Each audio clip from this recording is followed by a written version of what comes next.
Hello, world. Welcome to the Shannon Joy Show.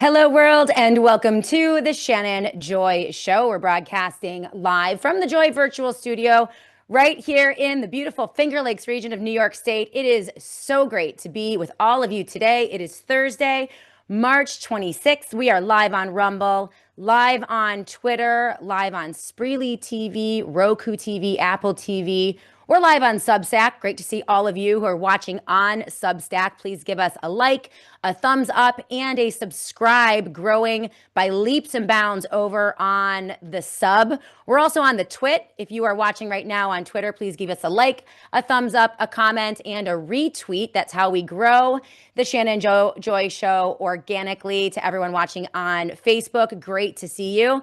Inez Annie Cyrus is producing the Shannon Joy Show today. Thank you, Annie. And she will be keeping an eye on all of the chats. So if you have a question or a comment, let me know. Throw it up in the chat. Annie will pick it up and she can pop it up on my screen here and I can answer your questions. We have a lot of time to spend together today. I know I told you yesterday it was going to be a full show of just you and me, mano y mano, no guest, but I completely forgot it was on the calendar. I have an amazing guest today that I scheduled a couple weeks ago. This is a gentleman that I've been wanting to talk to for months. His name is Spike Cohen. And he is the founder of You Are the Power, an amazing organization, grassroots, bottom up. They are going after local governments, state governments, and the federal government in their efforts to try to separate parents from children. So medical kidnap, CPS, family courts, and child trafficking in the United States of America. It's real, it is dangerous, and Spike and his organization have been doing enormous work in reuniting families. Special report today with Spike Cohen, and he will be in at about 12:45 p.m. Eastern time. We'll spend the last 45 minutes with Spike. Unbelievable work that he's doing. And he's going to give us the information that every parent needs to know about how to protect your kids from things like medical kidnap, which is becoming a very real problem. So we'll be talking to Spike in just a minute today, but great to see all of you. We have quite the show for you today. Let's say hello to everyone in the live chat. Ralph the Flying Dutchman on Rumble is the very first chatter on Rumble. Great to see you, Ralph. CM1968 is with us. We have P-Surge99. Great to see you, P-Surge. Haven't seen you on the live chat yet today.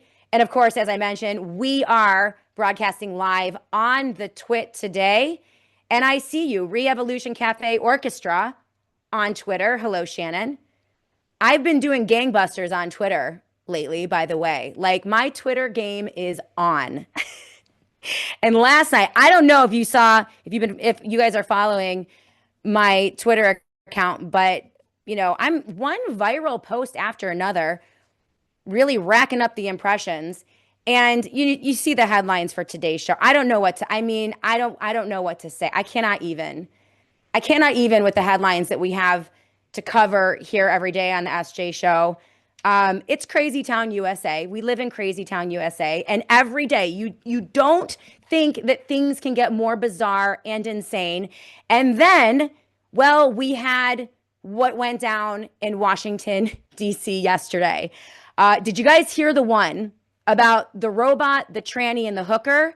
Yeah, they met up in Washington, D.C. yesterday and are trying to feed our kids to the robots. I'm talking about Melanie and Brigit and what looked like George Jetson's maid, Rosie, out of a Cracker Jack box, right? The humanoid that they presented to the world in front of a massive amount of press and what appeared to be like the First Wives Club of Washington, D.C. It was all women, very bizarre. And yeah, I mean, they came together for a major press conference to shove the humanized robots in our faces and with a straight face, advocate to essentially hand the babies over to the robots, right? We need robot teachers. And the robot that they presented, yeah, I mean, Valley Girl voice. I don't even know. I don't even know. I don't know what to make of this. It's just crazy. It's crazy. And the only thing that we can do with this, I think, is mock it. And I did. I put that out on Twitter last night, and I'm like, how's this one gonna land? And yeah, it that tweet is going viral. I woke up this morning, it was like 120,000 views on that. And yeah, I mean, we can't take this seriously. I mean, they are certainly dangerous. I mean, this is the evolution. This is the logical endpoint of, radical transgenderism and moving us into grooming us towards transhumanism. It's insane.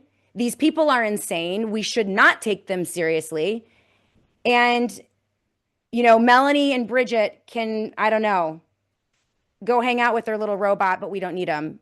Which one is the robot is the big. I know, Mark the Regan. And then I also had to drop enough. I don't curse. I typically try not to curse and have a trucker mouth, but occasionally these people are so crazy and so dangerous to our children, our families, humans in general, human life, our freedom, our liberty, that you just have to drop an F-bomb or two. No one wants it. I mean, this was universally mocked all over social media.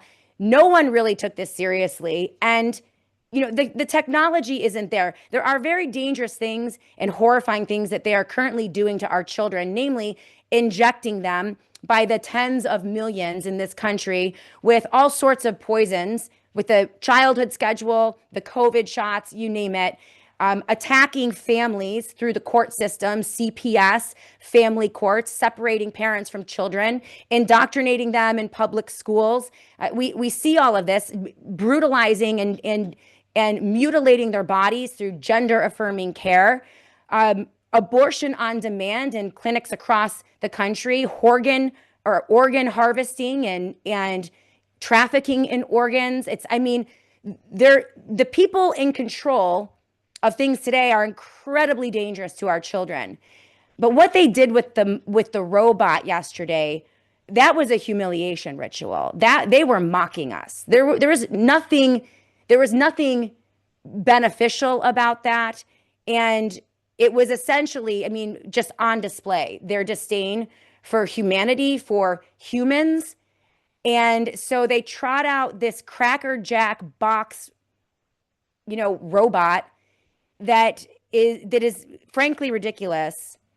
They're trying to normalize this. We'll feed the children to the robots and you'll like it. Then you'll eat the bugs and you'll live in, the shipping container in a 15-minute city. You'll own nothing and you'll be happy, right? It's just all this push towards artificial intelligence, increasing the number of robots and mechanization, which is not there yet. But it is all just demoralizing. And yeah, it's just crazy. I really, I really don't know what to say about this. So that's why we mock it. But I do think this is proof that transgenderism was always the gateway drug for transhumanism. And there certainly was nothing human about that hunk of junk. They called it a humanoid robot. Didn't look human at all. But this is the type of stuff that they are doing that should really worry people. Maria Z and Vigilant Fox pushed this out yesterday. I mean, this is the stuff that they are working on that is incredibly dangerous to humanity. This is disturbing. Billionaire-backed scientists are now openly chasing one of the most disgusting transhumanist ideas yet. Ready for this? Growing headless humans to harvest organs and presenting this as ethical and scientific progress. This is from R3 Bio, and they say that these gene-edited organ sacs could replace animal testing and eventually provide blood, tissue, and organs for humans when their bodies fail. One backer even said this, and this is insane, this quote: "If we can create non-sentient headless bodyoid for human beings, that would be a great source of organs." This was reported by Maria Z on Z Media and pushed out by Vigilant Fox. I mean, this is the insane stuff that they seek to shove down our throats. And it is no wonder that Donald Trump's approval ratings, among other reasons, are absolutely plummeting. Absolutely plummeting. And you have to wonder if Donald and Melanie are doing everything they can to tank the midterm elections because, I mean, between the economy, the war, it is one massively unpopular move after another.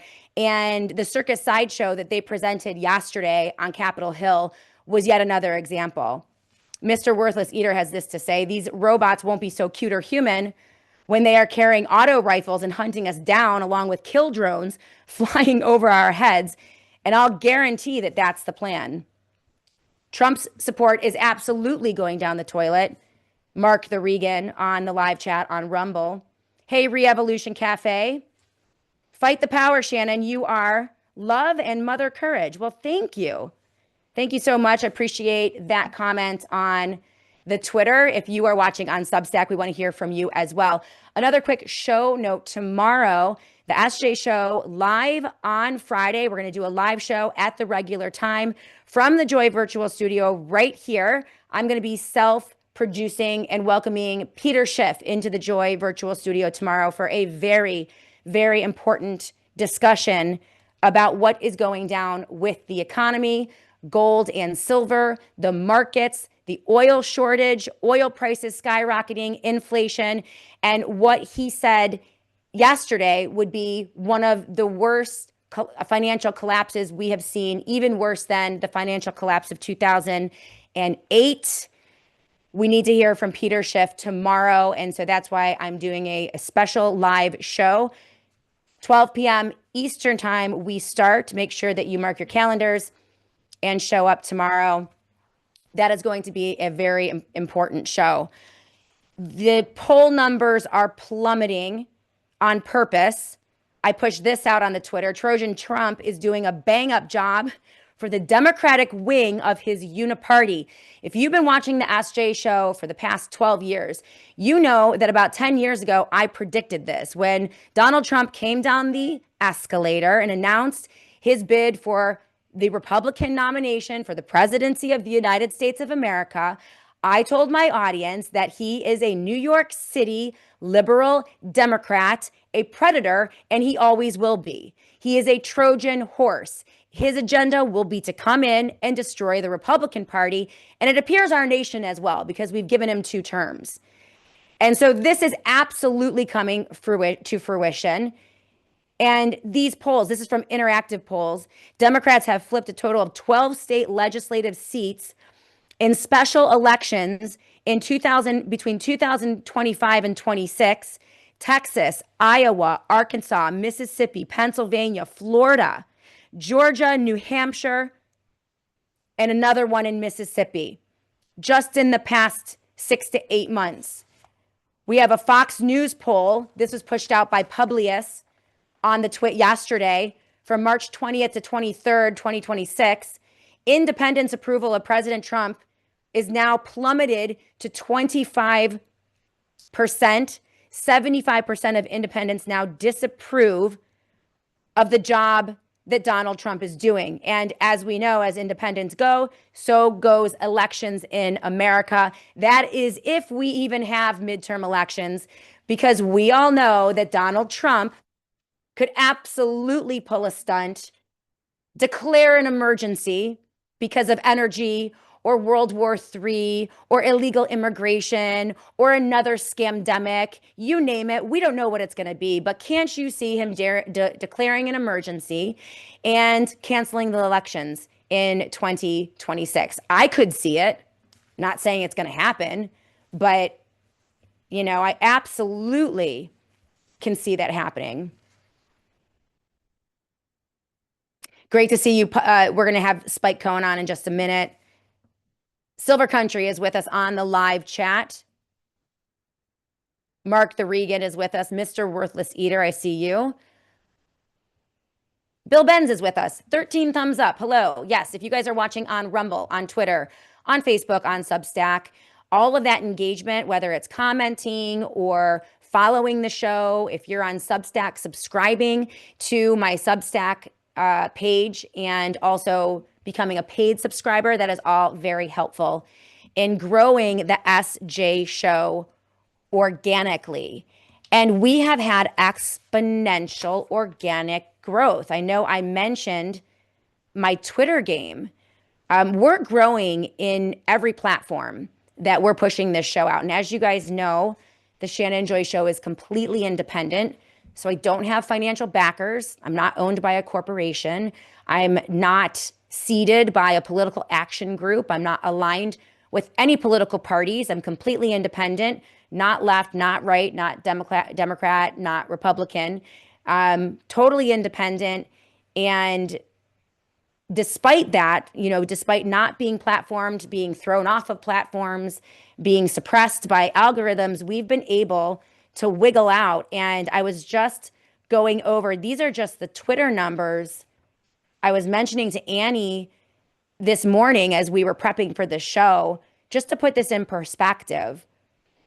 The Shannon Joy Show, or the Shannon Joy channel on Twitter, we were doing in March of 2025, so just a year ago, we were doing about 208,486 impressions per month. And that was a low month, to be honest. They were a little higher. I was averaging on Twitter in 2025 about 500,000 impressions. March of this year, we're 5 days away from closing out the month in March. 6,770,174 impressions on Twitter. And one of my videos that I pushed out is upwards. We're probably going to hit 2 million views today. That was a video. I'm pushing clips out from my show on the Twit, and that did almost 2 million views. So somehow, independently, organically, we are able to grow this show. And I'm so thankful to all of you, every one of you watching on every one of these platforms. You are so valuable. Your comments and your feedback and your questions are absolutely critical. And I'm so thankful for all of you. So I appreciate all of you and helping us grow. And we are going to continue to grow as well. Speaking of the techno-fascists, these guys, megalomaniac, control freak, insane people running things. They're just insane people. Donald Trump now is tapping Mark Zuckerberg, Larry Ellison, and Huang for Tech Advisory Council. Excludes Musk and Sam Altman. So this is, again, Donald Trump you can see Trump handing his administration, his government, our government, to unelected techno-fascists. And he is spreading the wealth around for sure. This is another reason why his approval numbers are absolutely tanking. And you have to imagine that he's doing this on purpose. There really is no other explanation. I predicted, I have been saying that MAGA, QAnon, and even Donald Trump himself have been one of the largest psyops ever deployed on the American people.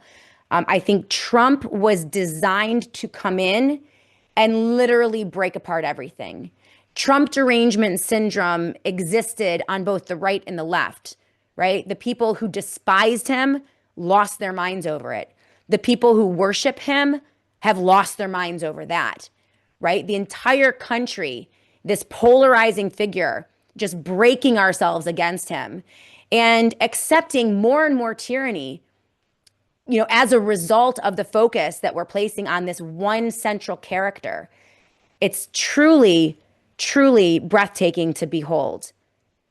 And yes, he is here. I think he is here now in this second term to put the final nail in the coffin of the United States of America as we know it. He has been obliterating our Constitution and our constitutional republic on the heels of Biden's presidency, where he obliterated it in response to what Donald Trump did in the first 4 years of his presidency. So it's just one pummeling after another against our nation, our free market, our citizens, our freedom, our Bill of Rights, you name it. And it's always justified by the reaction to the other party. This is why the two-party political system needs to go. It's over. It's over. It's an illusion of democracy, an illusion of our elections, false choices every time. And it seems as if more and more people are catching up on that, which is actually a really, really good thing. And hopefully people will wake up to this. I'm glad that everyone was absolutely mocking Melanie and Brigit and their robot friend, because that's the way we need to look at this. And we have to begin to activate from the bottom up. There are no answers in Washington, D.C. That is becoming patently clear. If we are to secure our liberty and our freedom for our children in the next 5 years as they attack everything that we hold dear and everything that we believe in as a nation, our founding principles and our founding documents, right? If we don't push back, then they will destroy our republic and they will destroy liberty in the process. And so all of our activation has to be from the outside in. It has to be from the bottom up.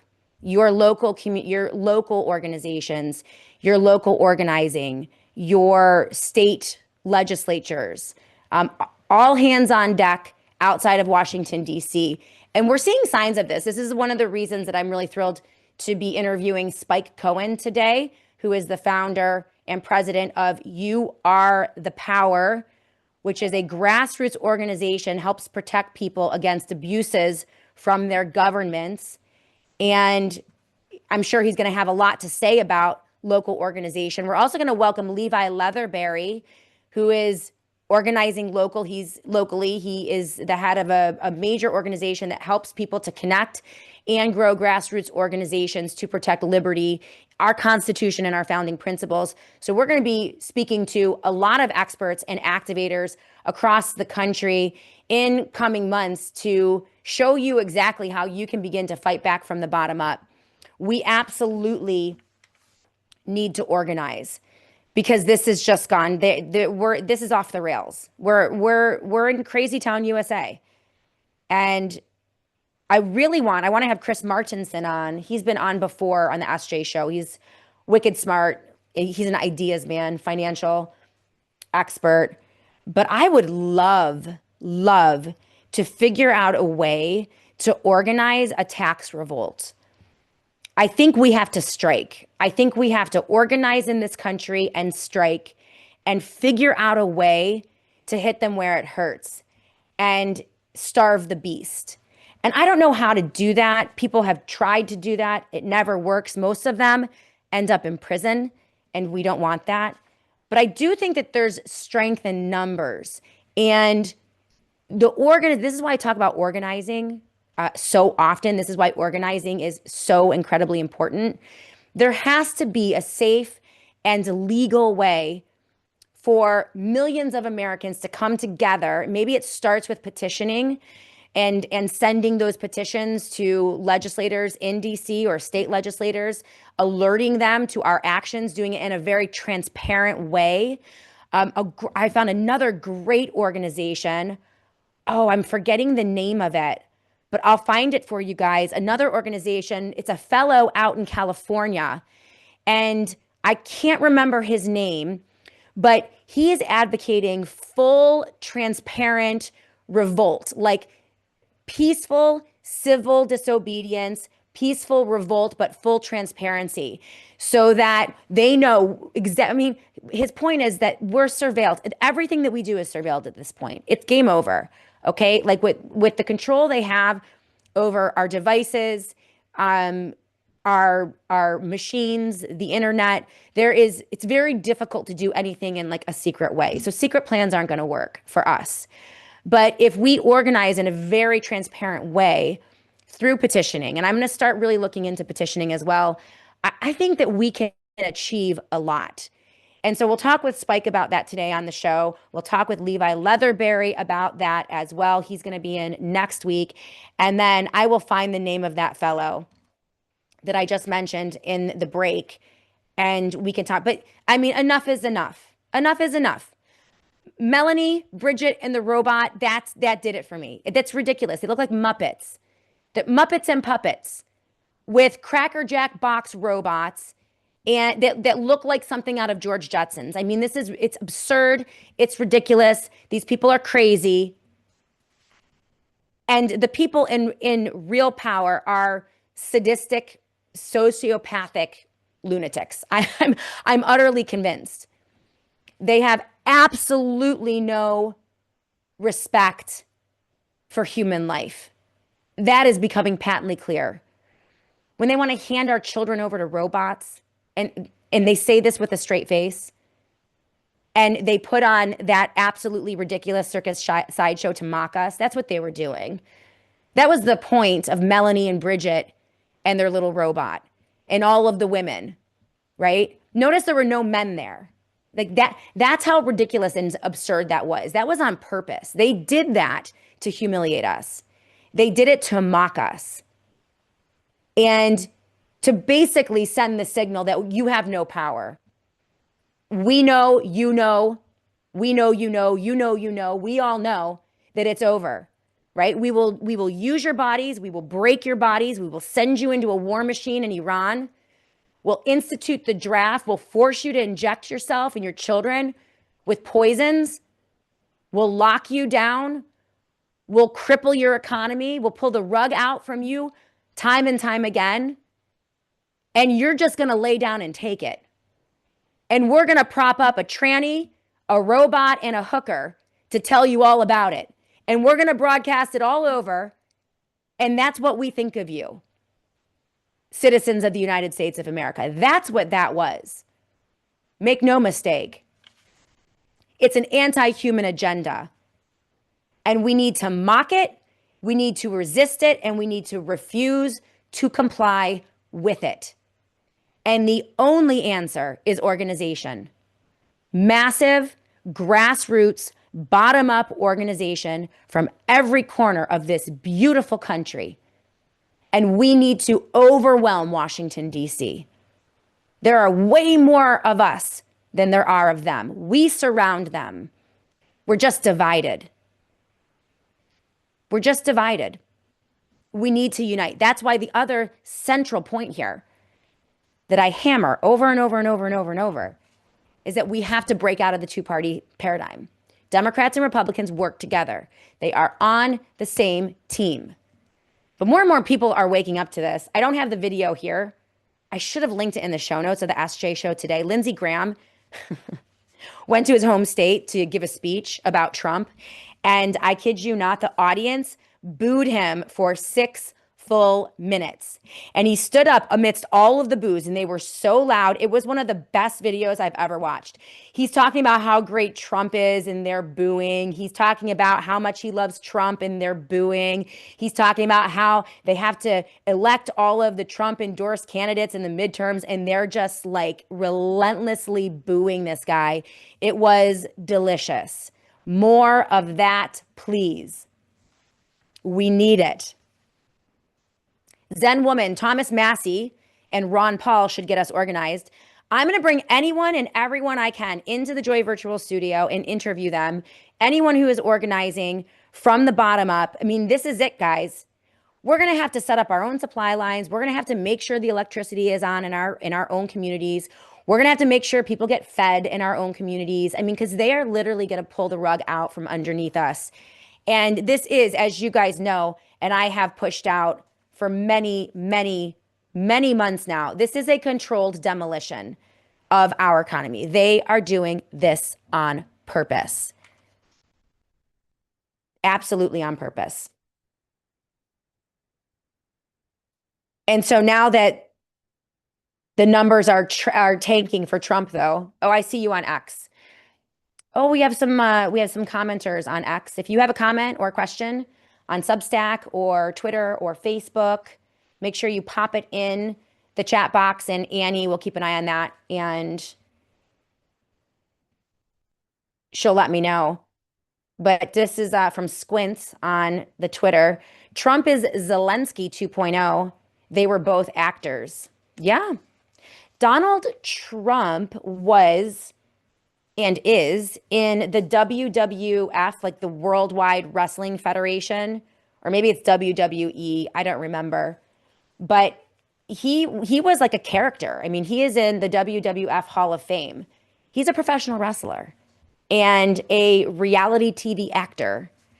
And my opinion is that Trump was acquired as an asset for the bad guys probably around the time, it was in the 1990s when he went completely bankrupt, lost all of his money, and was a total failure. And I believe it was Deutsche Bank and George Soros and a few others who bailed him out.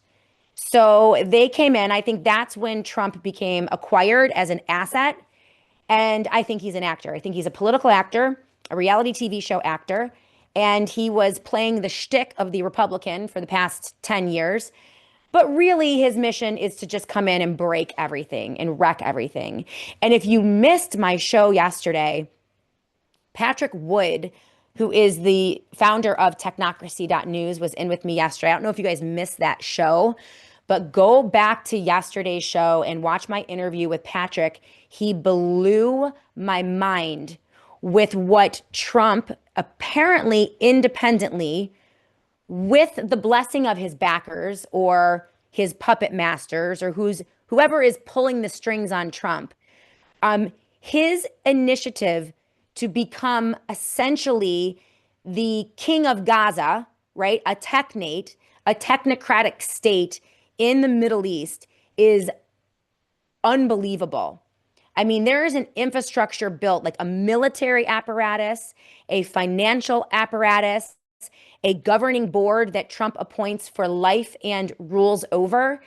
And when you begin to understand, when you see what he's doing to our economy, the chaos and all of the pain that he is about to inflict on we, the people of the United States of America, and you're like, why would he do this to his own country? When you consider the fact that he could be planning and angling on cratering the United States of America and then hightailing it off to the new power center, which Patrick Wood said is going to be the Middle East. And Gaza is going to be a central hub for that power center. I don't know if he's right about this, but the writing is kind of on the wall that they would like to do this or achieve this. The technocrats would like to build up these technates. These are essentially fascistic, dictatorial, technocratic police states where there are no human rights, no civil rights, no governing documents, no government to speak of. It's all essentially ruled by the elite, and they surveil everything. All of your buying and selling is surveilled. Your movements are controlled in these technates, and you probably can't get out once you're in. Ian Davis has written a lot about that, and I'm looking to get him on the show.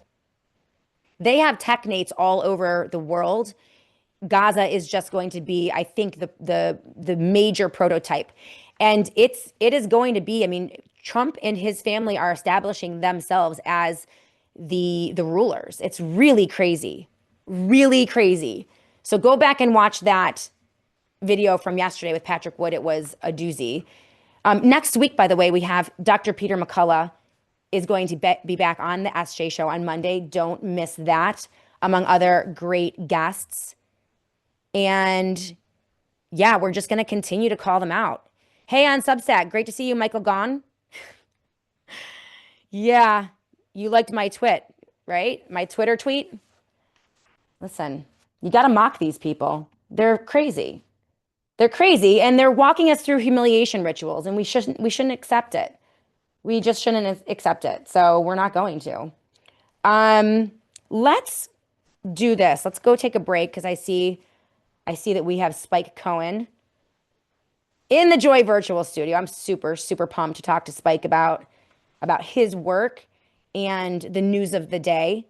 Again, what is the theme today? Bottom up, inside out, everything but Washington, D.C. We need to organize from every corner of this beautiful country, the United States of America, locally and at the grassroots level. And we need to push these bastards back because they've overstepped. Our federal government is out of control. Both political parties are out of control. And they are proving to be hostile and dangerous to our children and our freedoms. And so Spike has begun to build what I think will be a very important organization, doing exactly what we've been talking about here on the Shannon Joy Show for the past 10 to 12 years. We've been saying over and over and over till I am blue in the face that the answers are not going to come from a savior God king in Washington, D.C. The answers are only going to come from us. And all we really have to do is say no. We have to refuse to comply, and we have to begin to work from the bottom up to push back. And we're going to talk about that in detail today with Spike Cohen. So we are going to take a quick break. And when we come back, we're going to welcome into the Joy Virtual Studio for the very first time a very special guest. He is Spike Cohen, the founder of You Are the Power. Great name for an organization. And he is helping so many families across the country reunite. He's protecting children. And we're going to discuss all of these items with him in just a moment right here on the Shannon Joy Show. I am so proud to be working with Peter Schiff and Schiff Gold in 2026. There is no one that I would trust more to send this audience to in terms of a metals strategy, whether it's your gold and silver physically that you purchase and keep in your home or in a safety deposit box, gold and silver in an IRA, which you can do through Schiff Gold, or even investing in gold mining stocks, which Peter Schiff and his team can also help you with. It is time to get that metals strategy in place. Right now, silver and gold are soaring. Silver is approaching $85 an ounce, while gold is up over $45 an ounce. And people don't see this stopping anytime soon. I know it seems expensive to you, but I don't know that there is a cap to this in the near future. So you can get started now. I want to encourage you guys right now to go to schiffgold.com/joy. That is schiffgold.com/joy.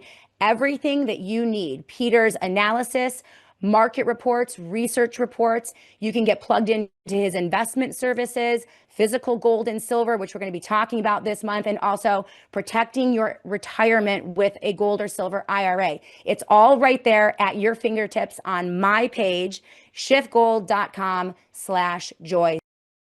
Hey everyone, I just wanted to take a moment to thank one of my longtime friends, associates, my financial advisor, and a beloved sponsor of the Shannon Joy Show, Don Polano over at PCM and Associates.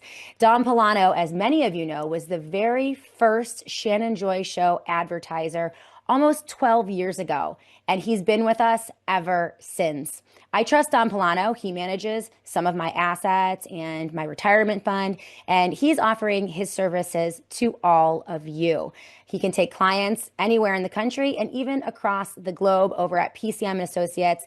And as you guys know, it is so important today. There's so much volatility and chaos. You need a human being, a person that you trust, and a person that shares your values. And that's Don Polano at PCM and Associates. So if you are looking for someone to help you manage your retirement or have investment advice, please consider calling Don Polano over at PCM and Associates. His number, 1-800-536-1368. That's 536-1368. And of course, you can go to pcmpolano.com. That is pcmpolano.com to learn about all of his services and get in contact with his team. Again, so thankful for Don Polano at PCM and Associates, and I think that you are really going to appreciate his services. So that number again, 1-800-536-1368 for a financial advisor that you can trust. Welcome back, everyone, to the Shannon Joy Show. So glad to welcome into the Joy Virtual Studio for the very first time Spike Cohen. He is an amazing organizer. He is doing the work. He's a libertarian, activist, podcaster, and he's the founder and president of You Are the Power. It's a nonprofit that fights government overreach with a major focus on family court corruption, CPS abuse, and medical kidnapping cases, which we have covered on this show, at least a dozen of them in the past couple years. You can follow Spike on Twitter. His handle is @RealSpikeCohen. His Facebook is literally Spike Cohen, and his website is youarethepower.net. Amazing work. You are accomplishing so much. Spike, welcome to the Shannon Joy Show. I'm glad you're with us. I'm so excited to be on. We're finally having me on. Thank you, Shannon, for having me. You are one of those. I have like a whole list of people that I think to myself on a regular basis, you have got to have this person in on the show, Shannon. And I'm just so busy. The news is like a fire hose in my face every day. Yes. And I'm just like, just staying afloat is hard enough. And so Yes. I'm so glad that we were able to finally connect, because you need to be heard, that your organization needs to go mainstream. People need to know what you're doing, because you are accomplishing so much. Everything that I talk about, bottom up, inside out organization, no more fetal position, no more head in the sand, no more waiting for a white knight on a horse to ride into Washington, D.C. and save us. Do something. We need to do something. And you are doing that in the work. So hats off to you. Why don't I hand it over to you right now, just to introduce yourself to the audience, since this is your first time, and tell them about what you're doing. Yeah, well, first of all, if we hadn't named the organization You Are the Power, I think No More Fetal Position would have been a good backup name for that. But yeah, my name is Spike Cohen. I am the founder and president of You Are the Power. And what we do at You Are the Power is we protect people against abuse by local and state level government officials, policies, and agencies. And we have been wildly successful in the last 3 years. Shortly after we started, we have taken on over 1,000 causes. We have lost once. And Wow. we have been on an absolute tear. We've been scaling up rapidly. And we've gone from pretty much just taking on like very local city councils, county councils. We're still doing this, but we were exclusively doing that. And now we're successfully getting legislation passed and killing bad legislation at the state level. And I wouldn't be surprised if fairly soon we'll be doing things at the federal level. We've just been expanding rapidly. This is amazing. Why don't you give us a couple examples of when you talk about taking on causes? Spike and his organization go in, and when there's a medical kidnap situation, a CPS abduction, a family court judge gone rogue, going after a mom, separating children from their parents for a whole host of reasons, Spike and his organization go in, surround this family, and help them to unite that family and defeat whatever efforts are at hand to separate the family. And I first became aware of Spike in one of the families that I hosted on my show. I mean, it's tragic. I have these shows every couple months of a child being ripped out of, the arms of a mother and separated. I mean, it's absolutely horrifying. And so when you talk about the cases that you take up, I mean, you are actually helping these families. I'd love for you to give us just a couple examples of what you guys have been able to accomplish. And then we'll talk about the legislation that you are pushing forward, because it's critical. It's amazing. But let's start there with some of the cases that you guys have taken on. Yeah, so we've dealt with, and I could name any of the families: the Hernandez family, the Savely family, the Clark family, the Timms family, the Sullivan family, and many others that we've successfully reunited. Their stories are so similar in that their child had some kind of a health condition. They either had Ehlers-Danlos, or they had some kind of other connective tissue or bone issue. They may have had complications during birth, all different types of things, but all of any injuries or issues that they're suffering from are only and completely explained by a medical issue. There is no sign of trauma or anything indicating abuse or anything like that. And yet they not only get accused of abuse, but they and their children are railroaded through the foster care and family court system. The actual medical evidence that shows they didn't do anything wrong isn't allowed to be presented in family court. They have this criminal charge that's kind of hovering over them, but usually doesn't actually ever get indicted. But the bond conditions of it are used to keep the parents from being able to communicate with each other or live together. So Wow. very often people are not only losing their children, all of their children, but they're losing their spouse as well. All of this indefinitely, and this despite the fact that there's zero evidence for this. Now, as insane as that sounds, it's happening at scale across the country to, we believe, thousands of families a year, certainly in the Wow. hundreds. And Wow. so when we first kind of found out about the Hernandez family, was the first one that came on our radar. We were very concerned about taking it on. We did not want to inadvertently help an abuser. Right. And so my team, that we have a professional vetting team that vets all of our causes, which is a big part of why we win. We don't just jump on causes. We Mhm. make sure they're legit. We spent Yeah. hundreds of hours vetting it. And the more we found out, the worse it was. So we went forward with their cause. We did our typical call to action. We put out social media posts about what the family was going through, focusing on the family, not the policy, but the family and the Mhm. individuals who are doing this to the family within government. Right. We take them to a page on our site that gives a very easy way for people with just a few clicks to send out emails to all the officials involved, telling them to back off and do the right thing. We even Right. provide the wording. They just got to add their name at the bottom. They can change the wording if they want, but we make it where in less time than it took me to just explain that, they've just contacted everyone involved in telling them to back off, which has been very successful. And then we just wait for to win. But what happened was, as we're winning with the Hernandez family, which was that first family, the next thing that happened is a bunch of other families came out of the woodwork with the exact same story. My child is sick. They refuse to acknowledge it. They're calling me abuser. I'm facing decades in prison. I'm never going to see my kids again. I'm already tens of thousands of dollars in debt. They wouldn't even let me access my kids' medical records. Same thing over and over again. And then we found out why. Under Title 4E of the Social Security Act, the federal government is paying state child protective services and the entire system, not just the agencies, but the family courts, the foster care facilities, the visitation centers, the so-called child abuse pediatrics wings in these children's hospitals, everyone involved in we'll call it the child protection industrial complex. They're all being paid based on how many parents are accused of abuse, how many children are taken from their parents, if they're put in foster care, how long they're put in foster care. So they go after the youngest kids possible. They want to have them in there as long as they possibly can, whether or not the children end up being placed permanently for adoption. And the way they get the most money is if the child ends up having a chronic health condition, a lifelong health condition.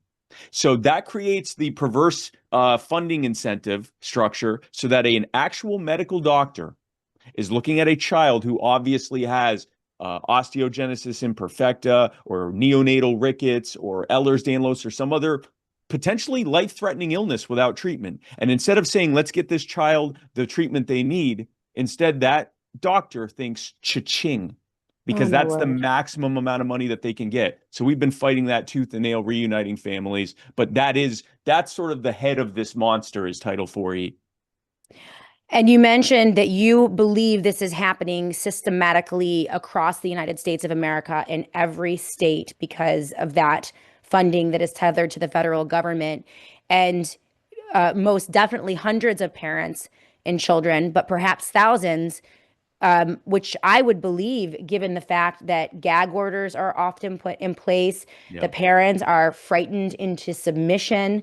They are essentially drawn into the system and are terrified of losing their other children, Yep. terrified of other types of retaliatory actions from these courts. I mean, this is insane. One of the cases that I covered, Spike, focused on cancer care, childhood, leukemia and cancers. I mean, this was one of the areas where we've seen the most control, essentially. I had an interview a couple months ago with a family whose child was threatened with abduction because they were not complying with the standard of care protocol for cancer, but because they were supplementing Yep. with nutraceuticals, with vitamin C protocols, and with other natural and generic drugs to mitigate the impact of the chemotherapy and the damaging impact of the radiation, that type of thing. Yep. And, you know, essentially, the way the law is written, you tell me if I'm wrong, if your child is diagnosed with cancer, you basically lose custody of your child throughout the course of treatment. If you do not follow the doctor's treatment to a T and assert any type of independence in trying to find a second opinion or another protocol, they'll take your child. I mean, you will lose your child and you will lose your child forever. Like they will adopt them out. Am I overstating that, or have you seen situations like that? There are definitely situations like that. It's different from state to state how it's actually written in law. In Yeah. practice, it's almost always as you've stated. If there and I'd even go beyond the cancer and the and fatal, potentially fatal illnesses, serious illnesses.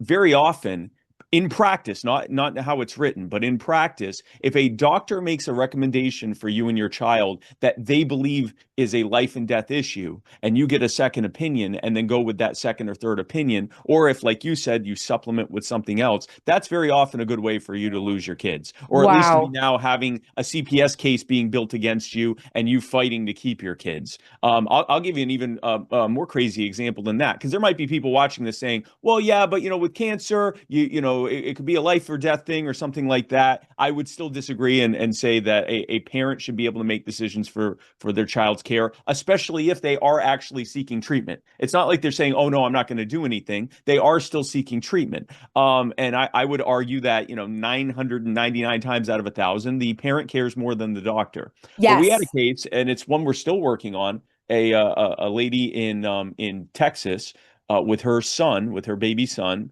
The doctor recommended, and I don't remember the name of the drug. He had some kind of a mild infection, and the doctor recommended an antibiotic that, when she looked it up on her phone, it had a black box warning, and which means that this can kill you. And it explicitly said, "Do not ever give to a child under the age of, I forget however many years, but he was literally like weeks old. So there was no, or months old, and so there was no reason to give it to him." She went and got a second opinion, and that the other doctor said, yeah, of course we'd never give that to a child. And so they put him on another antibiotic, and he was doing well. The first doctor sent the police and CPS after him. The child was taken, the boy was taken from her, and placed on an IV of the drug he wanted, and almost died. Had Oh my word. seizures, had all sorts of issues. Thankfully, they backed off. Now, just all of that information, the fact that the doctor should have never prescribed that, like legally should have never prescribed that, the fact that the child almost died when he was put on it, the fact that she was getting treatment, you would think that someone would look at that and automatically say, yeah, you get your kid back, and sorry about that, and I think we might actually need to prosecute this doctor. Mm. Instead, we're still fighting that.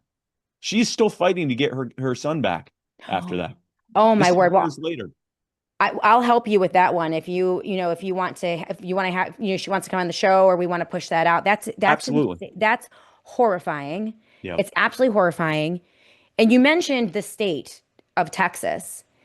Many in conservative media, or many conservatives, Republicans out there, think that bad things only happen in Democrat states. So if you live in New York or California, they'll take Yes, your of course. children. Yeah. Um, Yeah. is it better for children and families in some of these red states, or is this an equal opportunity type of situation in terms of attacking and abusing the family structure in Yeah, both red and blue states.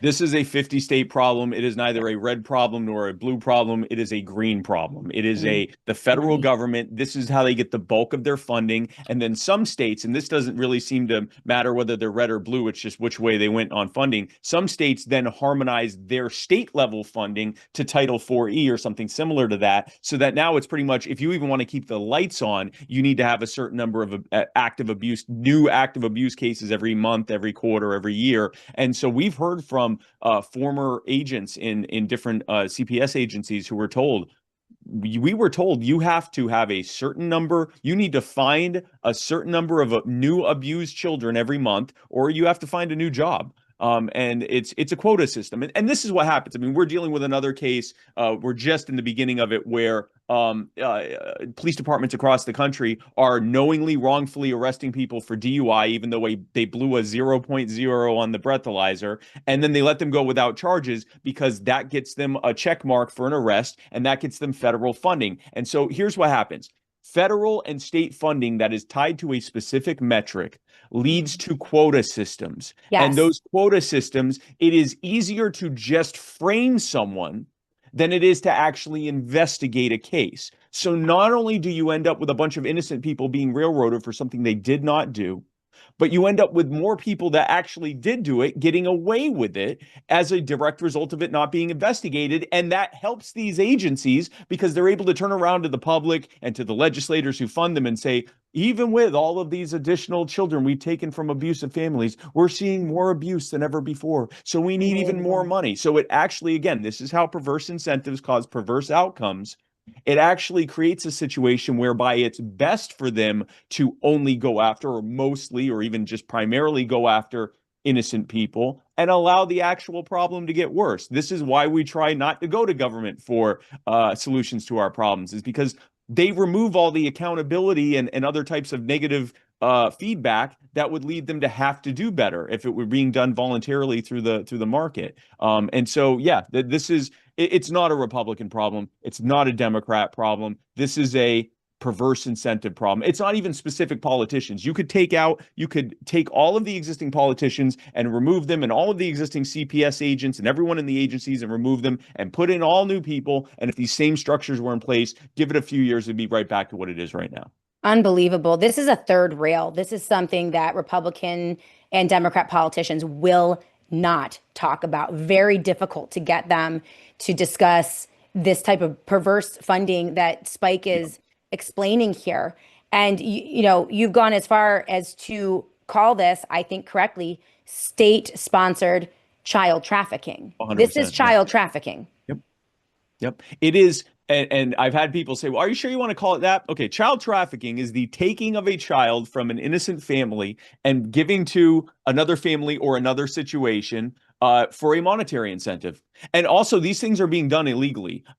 This is being done under the color of law. But if you really break down what they're doing, it almost always violates their actual internal policies. But their internal policies are what they show to the public, but that's not actually how things are going. Now, I would be remiss to if I didn't start shifting to the successes that we've had. As I Mm, said, we've already reunited multiple families across the country: Georgia, Florida, Indiana, Colorado, one in Texas. We're working on one in Massachusetts. I always, when in these moments, forget all the states, but we've yeah. reunited, like, we're at dozens of families at this point that we've reunited, and we're working with many more to reunite them as well. But what we realize is there are policies at the state level and ultimately at the federal level with Title 4E. But for now, there's plenty of meat to chew on at the state level in terms of bad policies. So, for Mm, example, in most states, if you are accused, or a good number of states, if you are accused of abusing your children, you now lose access to your children's medical records because they're now a ward of the state. So if you've been accused of abusing your kid, and the one thing you need to be able to prove that you didn't do it, you can't get access to, that's, we talk about innocent until proven guilty. That's not even guilty until proven innocent. That's guilty and not allowed to prove that you're innocent. wow. And Right. and Right. and that's what this is. So another bad policy is that in some states, like Georgia previously, the the doctors that accuse you of abuse are not required to actually review your child's medical records. They can just give an opinion. And so yeah, I know these are all things that are very nuts. Now, the silver lining of that is that when we expose it to legislators, they very quickly glom on to the idea of ending this. Like Okay. it's a no-brainer. So thanks to we actually in Georgia, we were so successful that the head of their CPS agency, Candace Brose, is now one of our greatest allies in the state. She Great. saw that we Great. legitimately wanted to help children in Florida. And so now she's been helping us. She changed policies in her department. She helped us get Ridge's Law, which is named after Ridge Collins, one of the children that we helped to get back to their Wow. parents after they didn't have him for 3 years because he had an umbilical cord, I think, around his throat during birth. And they called that abuse. Oh I my might be word. confusing that. That might be Ehlers-Danlos. Whatever it was, Okay. we've dealt with both of those types. But for 3 years, they fought to get their kid back. They did get their kid back, and they named the bill after Ridge. It passed unanimously, and Governor Kemp signed it in May of last year. Either earlier this month or last month, a similar law called Patterson's Law was passed in Florida. That's very, very similar to the law in Georgia. We helped to get that passed. Great. And we're just waiting for Governor DeSantis to sign it. We anticipate that he will. It was it passed unanimously in one of the chambers, so we're pretty sure he will do that. And then our big victory is actually our most recent big victory is one that was originally the reason you were going to have me on, but then we won on it. In Tennessee, there was a governor's bill, which means it has to pass. Right. A governor's bill that the way it was originally written, depending on how you read it, it would either subject every foster child, every child under DCS care, under Child Protective Care, to being indefinite at any age, indefinitely put in juvenile detention up to all the way up to the point when they turn 19. That's because they'd have to let them out at that point without any accusation of a crime, without any accusation of a behavioral problem. All it would require is for a state employee, primarily from DCS, to say that they needed it, and in a brief hearing for a judge to agree. No attorney What? present, no evidence required. Literally, they could have held them. That's the first way that it's read, is that could any foster child could have been accepted to that, could have been subjected to that. The other way you could read it, if you looked at it, because it's a very big bill, is that any child in Tennessee could have been subjected to that. Now, this is, for those of us who are old enough to remember, 25 years ago, this is the kind of stuff we were debating if suspected members of Al Qaeda should be subjected to indefinite Right. detention without proof. Right. And now Tennessee was debating whether or not their children and grandchildren should be subjected to it. The good news is we got involved. You saw the social media push that we put out there. We had close to 10,000 people contact Wow. the legislature involved there. And they changed the bill somewhat. You can tell me if you can spot the subtle difference. So it was either any child or any foster child could basically be git mode until they turn 19 without any proof of anything. That was the original. So here's the difference, and I'm going to say it slowly because it is a subtle difference. Any child who has already been found delinquent, meaning they've already been found in a trial to have committed a crime, and now they're under DCS custody. They're in juvie, or they're in a foster care setting, or a group home, or some kind of punitive setting for juvenile delinquents. If in there they assault a staff member or a guard, their sentence can be extended for no more than 6 months. That's better. Yeah, no, That that's actually makes something that makes sense. sense. We are Like, still we are still fighting on one finer point on that, and we're seeing that they just it keeps coming up to the various committees, and they keep punting it to the next committee or their next date, and their session's about to end. So they're either about to pass a decent bill, our amendment, our additionally amended bill, or it looks like they might just kick the can down the road and let the bill die. But what we're saying is the one thing we still want added is that when a juvenile delinquent is accused of assault, that should be treated like any other accusation of a crime with due right. process. Because otherwise, Exactly. you could imagine a scenario where like an abusive guard could tell their victim, "Hey, if you don't do what I tell you, I'm going to say that you were that you abused that you assaulted me, and you're in here for 6 more months with me." And Right. so I mean, there's a reason why the Constitution guarantees us certain due protections, the presumption of innocence and things like that. If Yes. that gets added, then this is actually a really good bill. As Right. it stands, it's not terrible. It's certainly not gitmoing every child or every foster child in Tennessee. And there's a chance that they might knock it down. And This is the kind of stuff we're now doing at You Are the Power. We found out about that the day before they were looking at it in the committee. And Yeah. this is the kind of turnaround we can do when instead of just getting upset about stuff, we come up with an actual plan of action, an actual achievable result, and then we direct the public to an easy and accessible way to try to push for that result. Right. And very often the defensive mechanism is really impactful rather than trying to establish something, build something, create something, blah, blah, blah, blah. You know what I mean? Yeah. Yeah. Just going after the worst of the worst. It's blowing my mind that this is coming out of Tennessee, which is a deep red Oh state. yeah. It's Yeah. supposedly conservative. And who are well, I'm going to ask you this when we come back because we have to take a quick break. Sure, sure. But what is the special interest behind this? I mean, this was very carefully crafted language slipped into a bill in a supposedly conservative red state that believes in freedom and tried to push through. And now they're viciously trying to protect it. Like, I want to know who is behind this? Like, who's writing this bill? Yeah. Who's championing these provisions? Because I mean, it's mind-boggling to me that that this type of language even exists in these bills, Yeah. especially in a state like Tennessee. So I'll ask you about that when we come back, and then I also want to talk Absolutely. about how parents. I want to talk about other attempts to take children from parents outside of medical kidnapping, and then I would love to hear some pointers and tips for parents and grandparents on how to keep their children safe, right? Because once you get locked into the snares of this apparatus, the family courts, the referees, the court appointed attorneys, CPS, and all the agents, it's incredibly difficult to get out. So I think that we should end on that, but we're going to go to a quick break. When we come back, we will continue this conversation with Spike Cohen. Please follow him on Twitter. His handle is at @RealSpikeCohen, and make sure that you support his efforts at youarethepower.net. Youarethepower.net. They are doing God's work, very important work. Really appreciate everything that you've done up until now, Spike, and we'll be back in a moment to continue this discussion. Keep it tuned right here. But I do want to talk about parasites.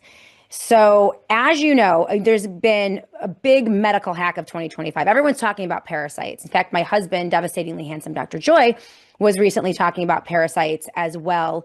It's one of those topics that just has not made its way into the mainstream conversation about why we get sick, right? You go to the doctor and it's either a virus or a bacteria or virus, but you never hear a doctor ever saying, well, maybe it's a parasite, right? So there's a lot of emerging research on this. And one of the best thing that's happened in 2025 was several peer-reviewed studies that identified direct connections between anti-parasitic medications having off-label benefits, fighting a variety of cancers. So this makes a lot of sense. The connection between tumor growth and parasites has been known for years. Now, while currently the CDC remains silent, they have admitted, finally, that millions of Americans are suffering from parasitic infections that often go undetected or undiagnosed. This is why Dr. Peter McCullough, Chief Scientific Officer over at the Wellness Company and the world's most published cardiologist, says, quote, these studies make a clear case to do at least one medical grade parasite cleanse every single year. And the TWC parasite cleanse is the real deal. This is not your mother's cleanse. This is not some supplement. This is an amazing product. It is the Wellness Company's proprietary USA compounded ivermectin plus mebendazole. It is a doctor prescribed gold standard combination dose, and it's designed to help the body eliminate parasites plus a lot of other incredible benefits. Each bottle contains 90 capsules, and it's enough to complete a 21-day cleanse. So the formula cannot be found at your local pharmacy. There's no equivalent out there. But the Wellness Company removes all of that red tape by making the process fully digital. So all you have to do is fill out a quick intake form. A doctor will review the form, and your medical grade parasite cleanse will arrive to you within a week. So this is a once a year cleanse. It is worth every penny. And it's time for people to get healthy and pay attention to the parasites. So head to twc.health twc.health/joy right now. twc.health/joy. That is my landing page. If you use the promo code JOY, that's JOY, they're going to take $60 off your parasite cleanse. Plus, they're going to give you free shipping. That is only at twc.health/joy. That is twc.health/joy. Annie has popped up the QR code in the corner of the screen. You can click on that or just hover your phone over it to go right to my site and enjoy a very special gift for the SJ audience, $60 off plus free shipping on every order when you use the JOY promo code. And by the way, use the JOY promo code every time you shop at TWC. If you're already plugged in, you're already using some of their products, make sure you use that JOY code so they know I sent you. Welcome back, everyone, to the Shannon Joy Show. We will go back to Spike in just a moment, but I do want to talk to you guys about the wellness company and the Clear Skin Ivermectin cream. I'm absolutely obsessed with this cream. I have been on it now for about 2 weeks. And I don't know if you're like me, but as I've aged, I don't have breakouts, like those hormonal breakouts on my face, but the texture of my skin, it's like bumpy and red, and especially through here, in through the cheeks and around my nose, like red, itchy, flaky. I've tried everything. And a couple weeks ago, I was sent my prescription strength ivermectin cream. It's the Clear Skin Ivermectin cream from TWC. And it is obliterated everything, like no redness. If you have rosacea or any type of like bumpiness or rash on your skin, on your face, it works wonders. It's a miracle. And they're offering it from the wellness company, of course, sponsors of the Shannon Joy Show. So if you've tried everything for cheeks, redness, breakouts, and nothing works, it's not your fault. The real cause might be deeper than you think. And so Clear Skin Ivermectin cream from the wellness company is a prescription strength, dermatologist developed formula that helps reduce inflammation, balance bacteria, and restore your skin's natural glow. This is a triple action cream. It combines 3 medical grade ingredients, azelaic acid to unclog pores, metronidazole to control bacterial imbalances and redness, and then of course ivermectin to calm irritation and eliminate skin parasites that contribute to rosacea. So this packs a punch. I absolutely love it. It's formulated, compounded right here in the United States of America. It's FDA approved, and it's trusted by doctors for visible and lasting results. Very rarely do I find a product that works so well. I cannot recommend it enough to all of you. It is on sale right now at the wellness company, twc.health/joy. That is twc.health/joy. And make sure you use the JOY promo code for $20 off plus free shipping. And for all of your purchases over at the wellness company, make sure you use that JOY code because you're going to get a discount on pretty much everything. So that's twc.health/joy, twc.health/joy. I'm obsessed. All right, back to Spike Cohen.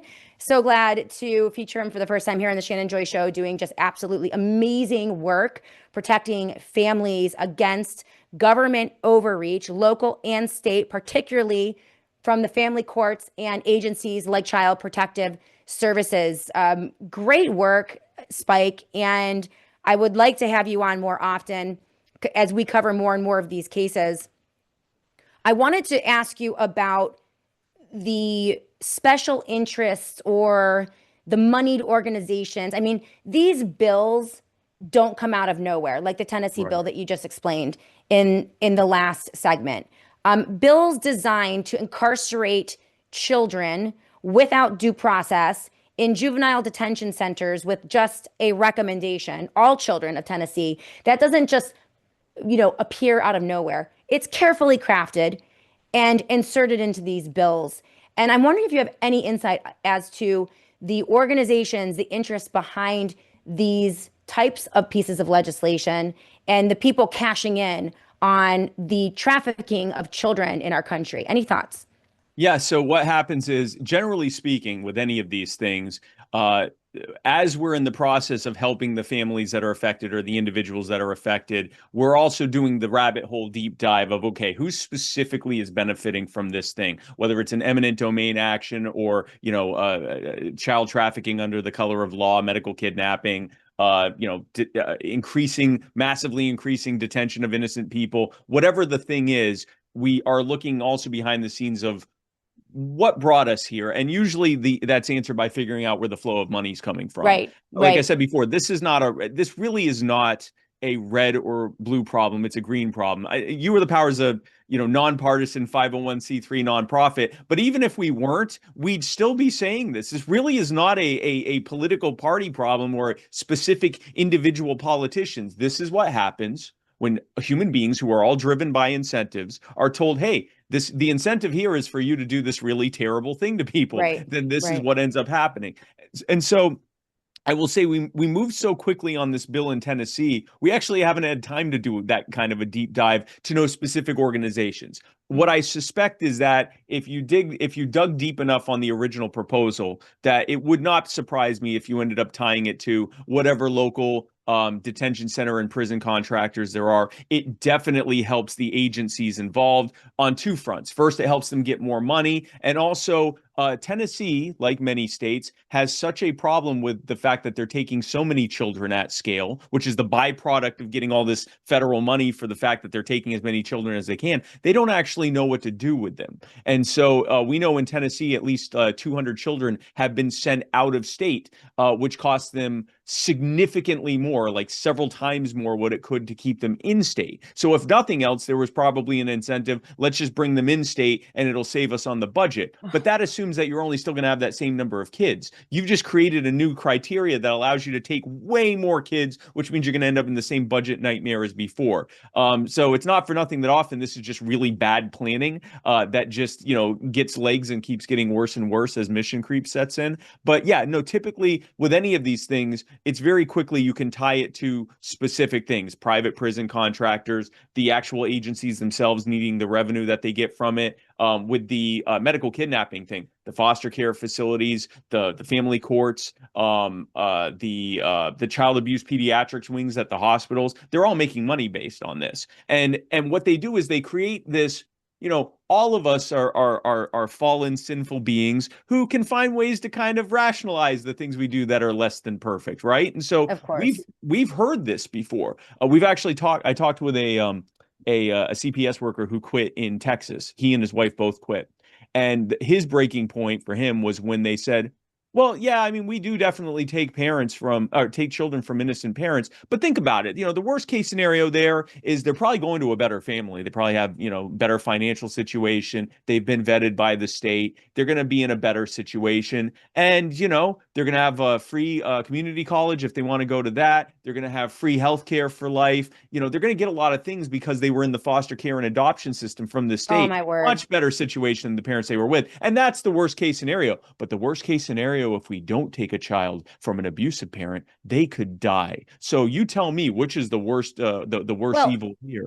not for nothing, Spike. How many children disappear out of the foster care system Exactly. or the Exactly. adoption system? I mean, Exactly. I have to go here with you. I have Yeah. to go here with you, given the revelations. And we're going to be doing a couple shows on the Epstein files. I haven't done I haven't done a show in about a week because we've been touching other things.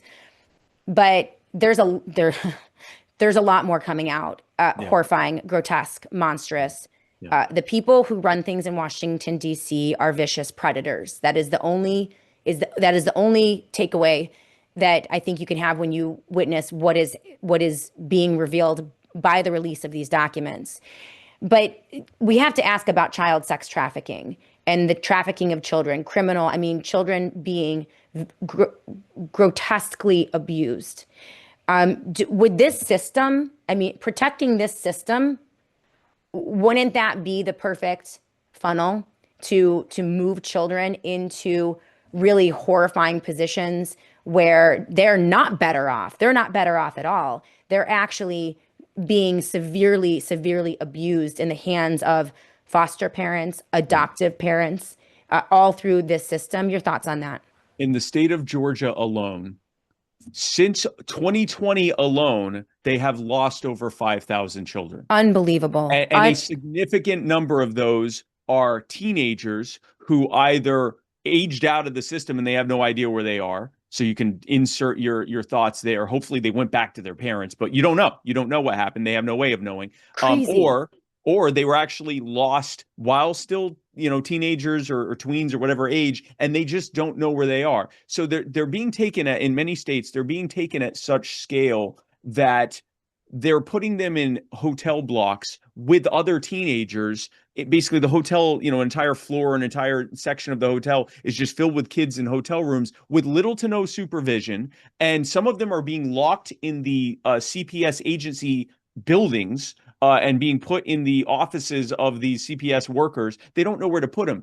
In New Hampshire is probably the worst, or was Really? probably the worst. So in New Hampshire, they created something called the Sununu Youth Development Center, which was Oh my word. basically a prison where children as young as 6 were put in a detention center and were subjected at scale to all of the most horrific things you can imagine would happen to a child in prison. One child, I don't know what words I can use or not on your program, but Can use them. one child, David Meehan, we know what happened to at least 2,000 children. One child, David Meehan, was subjected to every type of abuse you can imagine, including the ones that were tied, that sexual abuse as well, at scale, at least hundreds of times. Oh my word. And he actually ended up being awarded a $38 million settlement, which the state then cut down to 420,000 or 425,000, something like that. But there are over 2,000 kids behind him waiting for their shot as well. People Oh have my already word. gone to prison for it. And this, you mentioned that a lot of the people in positions of power are traffickers or are abusers and predators themselves. We have to remember something, because we often look at the government as this sort of like Leviathan font of knowledge that has just some of the wrong people in place. We need to remember something. Abusers will often pick vocations that make it easier for them to abuse. Now, Yes. there isn't a vocation much easier than abusing people than being put in a position of direct authority over children with little to no accountability, where the only one who could effectively say that you're doing it to them is the child, and where you would be the one who would be in charge of investigating whether or not it happened. And so Horrifying. that's what we're seeing. I will tell any parent, any grandparent, any guardian watching this, the best place for your children to be is with you, Yeah. or a loved one, someone in your family, someone that you know. That's the safest place. And you'll notice there's this increasing subtle propaganda where coming from the state, where they'll say, well, abuse is most likely to happen from someone you know, and which can be true, but they'll use it as a way of trying to justify institutionalizing children, having it Mm. be the teachers and the principals and the people in the DCS, in the child protective services, them making the decisions because they're just an uninterested third party. Well, we just see at best they're financially incentivized to often take children who don't need to be taken, and at worst, that's where predators go to be able to do the worst.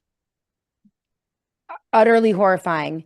And very interesting that the states that you talked about today, Texas, Tennessee, Georgia, New Hampshire, this happens in New York and California, blue states as well. Oh But yeah, I really, Massachusetts, all of them. Yeah, all of them. but it's important because there is this myth within conservative media and in the Republican Party that these type of things are not happening in red states. And one of the worst situations of abuse that I have ever seen and reported on in my life, and I can't remember the name of the family. It was 10 years ago that I reported on this on my show. I've been doing CPS, medical kidnapping. I mean, that's been a feature, not a feature, a horrifying feature of my Yeah. show Yeah. since I've launched, 12 years ago. But it was out of Texas. I mean, Texas was the worst of the worst in terms of the states. What would you tell parents? We have about 7 minutes before we have to Okay. close up. Okay. Again, Spike Cohen with us today. He is the founder and president of You Are the Power. They are helping thousands and thousands of families. They are helping people advocate for themselves. They are protecting children. We need to support them. The website is youarethepower.net. That's youarethepower.net. And if you follow Spike on Twitter, his handle is @RealSpikeCohen. You can follow the cases that he is working on, the families that need our help. You can contribute to their efforts by sending emails and signing petitions and alerting politicians, people in your state or in surrounding states. There is so much that we can do outside of electoral politics to help children. And I want to encourage you guys to do that. If we put our time and energy and money into organizations and efforts like Spikes, rather than all of the political circus sideshows that we focus on, in the midterm elections and in presidential elections, we would have a different country. These things would not be able to persist. And so I want to encourage you guys to support. I've gone through his website, by the way. You run it beautifully. You're transparent. It's a beautiful organization. I'm so thankful for you. I really am. I cannot tell you how impressed I am by you and your organization and what you have put together. It is an example to everyone else out there in our country. But as we close out the show, let's talk about how to protect our children. Yeah. There are moms and dads, grandmothers and grandfathers watching today. How would you advise them to protect their children, to keep them out of the system? Because once you get ensnared, you could be an amazing person. It is so hard to get out. And every parent faces the potential of losing their child. Every parent. Doesn't matter what your socioeconomic demographic is. It does not matter whether you're white or black, rich or poor, It doesn't. Yeah. Catholic, Yeah. Protestant, Democrat, Republican. Every parent is at risk at losing their children. I'll give it over to you to address that and how people can protect themselves and their kids. Yeah, so I don't want people to be paranoid, but I do want you to be aware. When you are in any kind of medical situation with your child, they're in a doctor's office, they're in a hospital, there is at least the potential that there is an investigation being built, whether you realize it or not, or that the information is there for if an investigation is built, that they already have that information that they need. So I'm not saying don't disclose things with your doctor or anything like that. I am saying just be aware of that fact, first of all. If at any point there is your child goes into a hospital, especially a children's hospital, and there's any kind of injury and a doctor starts asking you questions, you are almost certainly under investigation. And so what I would encourage parents to do, first of all, if at any point you either suspect or know that you are under investigation or that CPS has opened a case or anything like that, go to youarethepower.net/help, give us your information, and we will look at it, and we can start actually, if it's something that fits within our scope of work, we can actually start working with you directly even before the most terrible things happen. We've been able to actually reunite families where we sent out a couple emails and got the whole thing killed. So the earlier we get involved, the better. If it's within our scope of work. So that's the first thing I'd say. The next thing I'd say is standard issue stuff. Know your rights. If you're being asked a bunch of leading questions, you're allowed to say, I don't want to answer these questions. I think I'm being under investigation and I'd like to not answer these questions. If a CPS agent starts getting involved, CPS is Child Protective Services. They're called different things state by state. But if a child protective agent comes in, you're allowed to say, I only want to speak with an attorney present. If they say, oh, we'd like you to sign this document agreeing to, you can say, I don't want to sign anything until my attorney has looked at it. If they say we'd like to come to your house to check something, you can say, I don't want you in my house without a warrant. You're allowed to say these things. And very often, because they operate on a big part of what they operate on is on the fact that these parents just want to get to the bottom of what's going on with their kids. They'll work with anyone, they'll talk to anyone, and they don't mean harm to themselves. But what they're doing is they're making it a lot easier for the state to build a case against them. So the more you do to assert your rights, the harder it is because they don't have a case against you. So it's going to be hard for them to get a warrant. They might be able to, but at the very least, there's protections there. So it's standard issue, know your rights stuff. Standard issue, don't comply past what you're required by law. Get an attorney involved if you need to. And like I said, first thing you do, I guess probably first thing you do is contact an attorney. Second thing you do, go to youarethepower.net/help, fill out our form. And if there's something we can do to help, we will. Like I said, there are a lot of these families we've reunited. It was they fought for it for years, and then we found out about it and helped them. But now they're tens of thousands in debt. They lost formative years with their kids. Other people who knew about us when this happened, they contacted us. We were able to send out some emails. They never lost their kids, or they only had them gone for a couple of days. Wow. And this nightmare's behind them. Well, Spike, that's so important too, because abuse happens when that child is removed from your custody and put into a foster situation or a a state custody situation, it's a split second for an abuse to take place, and your child is changed forever, Your forever, your forever. child, if part of this is, and we've seen this in multiple cases, if it's that your child has Ehlers-Danlos or some medical condition, they won't treat them for that because they would be acknowledging that that was what caused it. And so for at least initially, until they reach a certain point where they're like really bad off, they won't treat them. Oh So my at the word. very least, your child will likely, well, if in that kind of scenario, if your child has like a connective tissue or bone disorder, there's a very good chance if they take the child and they have reason to think that this isn't a good case, they might, we've seen in other cases where they denied them treatment.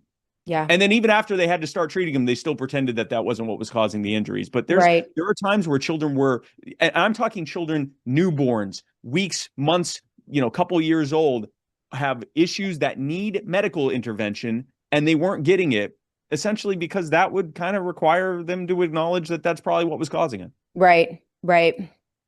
I would add to that as well.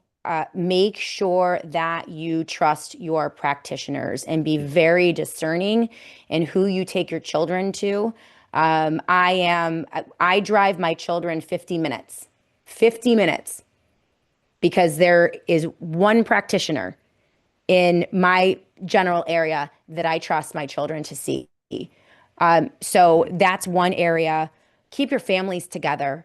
I Yeah. have, after reporting this over 12 years, Spike, it's, as long as there's not, abuse or adultery or any of the, obviously, you have to protect yourself and make your Of course. determinations. But Of course. families that are connected, I mean, mom and dad are together, they will go in and they will exploit the division in a separated family.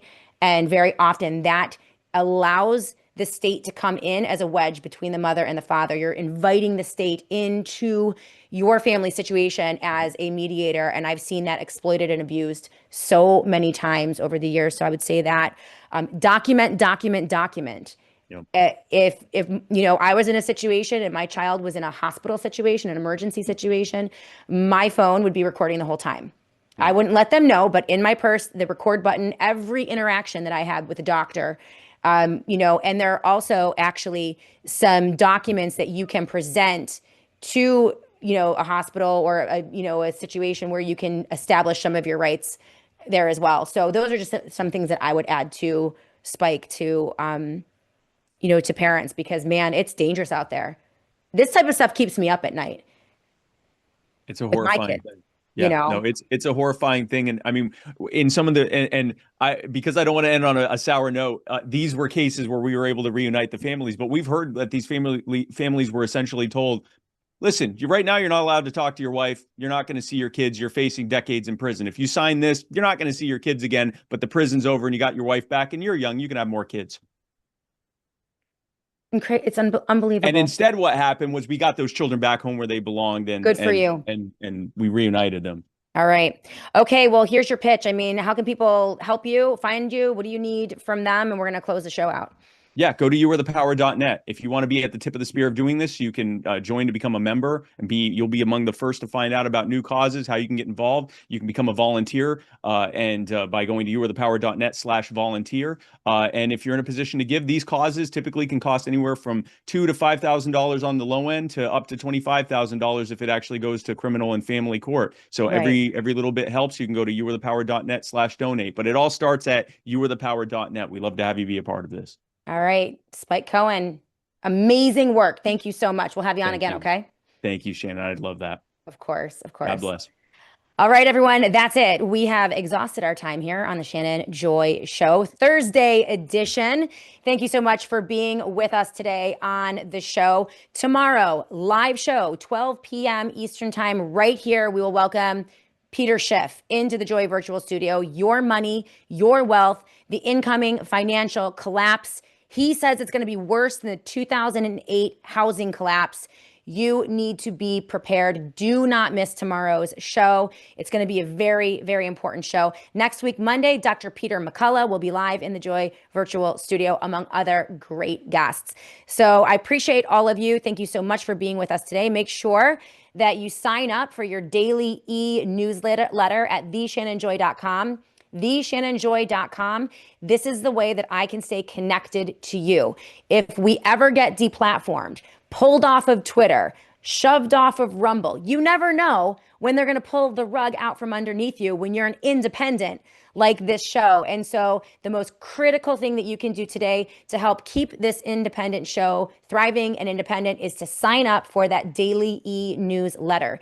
theshannonjoy.com, theshannonjoy.com. I send out my show notes every single day so you know when the show is starting and what the topics are. And I also include all of the supporting documents that I use in the context of the show. So it's a great informative newsletter. You get it every single day and you won't miss a Shannon Joy Show episode ever because you'll get those alerts. So have a wonderful evening. We'll be back tomorrow to do it all again right here on the Shannon Joy Show.